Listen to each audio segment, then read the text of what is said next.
गंगा कुमार कचरा टोला।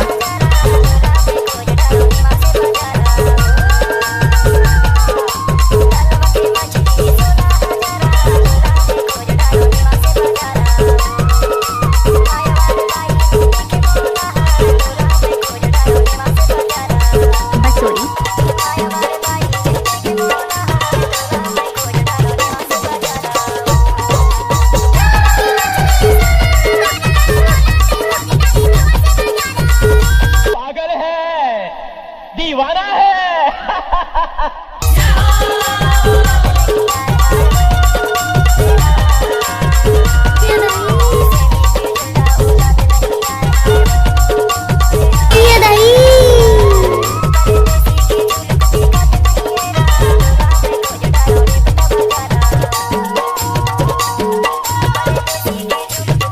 DJ DJ DJ DJ Ganga Kumar कचरा टोला।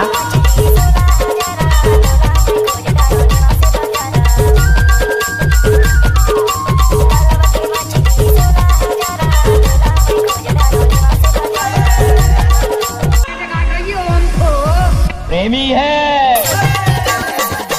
डीजे आशिक पागल हो जाते हैं प्यार में और